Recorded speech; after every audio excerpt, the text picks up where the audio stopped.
Bapak, Ibu, saudara-saudara yang dikasihi Tuhan, untuk mengawali pembacaan firman Tuhan untuk kita hari ini, marilah kita bersatu di dalam doa.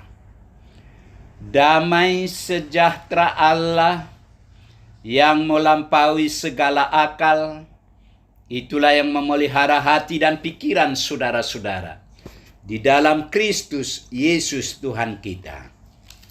Amin.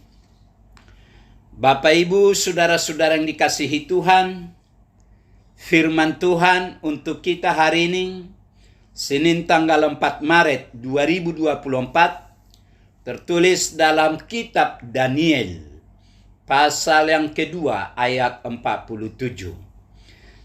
Berkatalah raja kepada Daniel, sesungguhnya lah Allahmu itu Allah yang mengatasi segala Allah dan yang berkuasa atas segala raja dan yang menyingkapkan rahasia-rahasia, sebab engkau telah dapat menyingkapkan rahasia itu.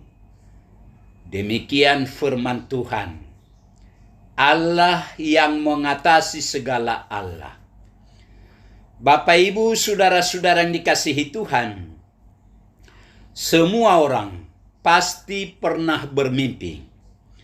Ada yang bermimpi indah dan ada juga yang bermimpi buruk. Dan biasanya setiap kali kita bermimpi, maka biasanya kita menceritakannya kepada orang di sekitar kita.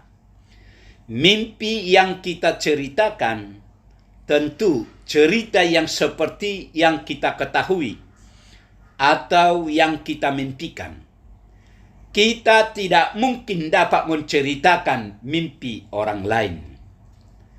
Dalam nats renungan kita hari ini juga mengisahkan tentang mimpi seorang raja yang bernama Nebukadnezar.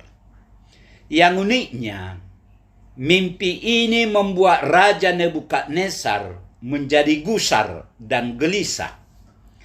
Dia bingung tentang arti mimpinya itu. Dalam kegelisahan itu, Nebukadnezar mengundang semua orang-orang pintar dan ahli-ahli jampi, ahli-ahli sihir, dan lain sebagainya. Raja Nebukadnezar memberi perintah supaya orang-orang pintar ini menerangkan kepadanya tentang mimpinya itu, disertai dengan artinya. Tentu ahli-ahli itu sangat sulit dan keberatan untuk menceritakan dan mengartikan mimpi Raja Nebukadnezar. Namun Nebukadnezar tetap menuntut agar semua orang pintar harus berusaha menceritakan dan menjelaskan mimpinya tersebut. Kalau tidak, raja berencana untuk membunuh semua orang bijaksana di Babel. Dalam situasi genting seperti ini, kuasa Tuhan mulai dinyatakan melalui hambanya Daniel. Mulai ada jalan untuk membuka tabir dan menyingkap rahasia Allah, seperti di dalam mimpi Raja Nebukadnezar. Artinya, dari sekian banyak orang-orang pintar dan yang ada di istana, hanya Daniel yang dapat mengartikan mimpi Nebukadnezar, karena Daniel dikenal dan disertai oleh Tuhan. Dengan singkat, setelah mimpinya diartikan, Raja Nebukadnezar pun memuliakan Tuhan dan juga Daniel. Setelah Daniel berhasil menafsirkan mimpi Nebukadnezar, semua orang bergembira. Di sini kita dapat membayangkan ekspresi sukacita kaum bijak yang luput dari kematian dan kelegaan yang didapatkan oleh raja atas terjawabnya mimpi tersebut. Demikian pula dengan Daniel yang ikut serta merasakan sukacita semua orang. Sukacita dan kelegaan mendorong Raja Nebukadnezar memuliakan Tuhan dan sujud menyembah Daniel.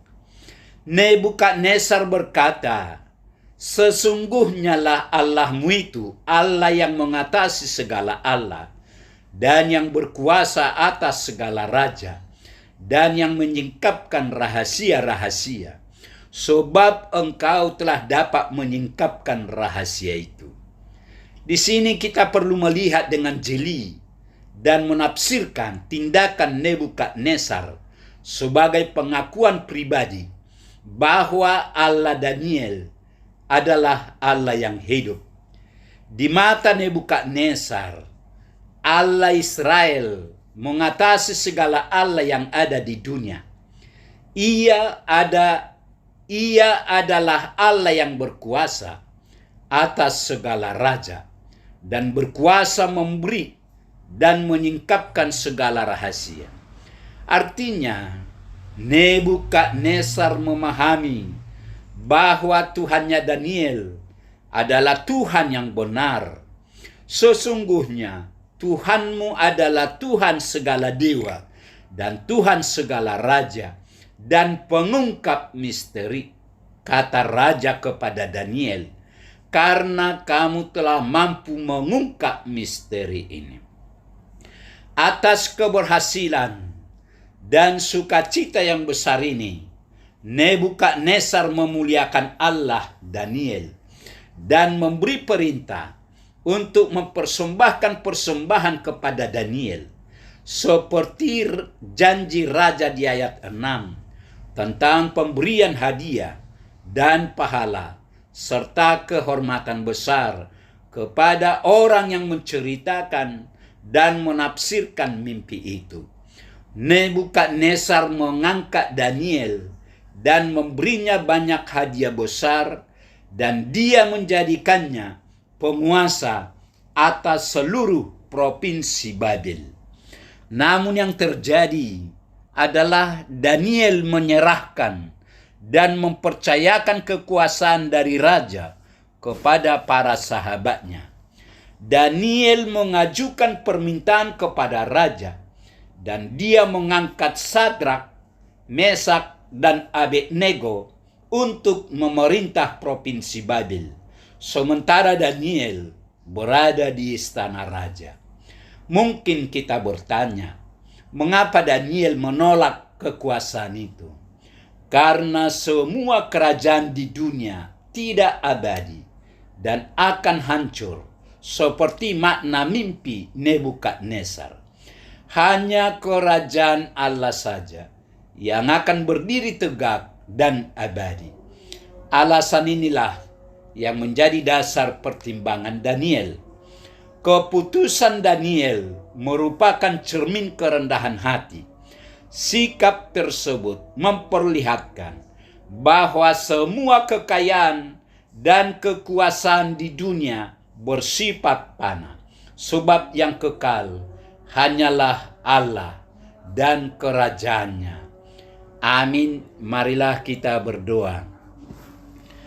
Tuhan Allah Bapa di surga, Bapa yang kami sembah di dalam nama Yesus Kristus, terima kasih Tuhan atas pemberitaan firman-Mu kepada kami pagi ini.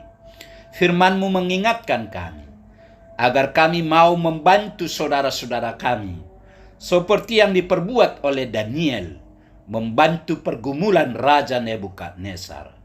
Dan perbuatan Daniel itu adalah sebagai cermin kerendahan hatinya, bukan untuk mengharapkan balas jasa.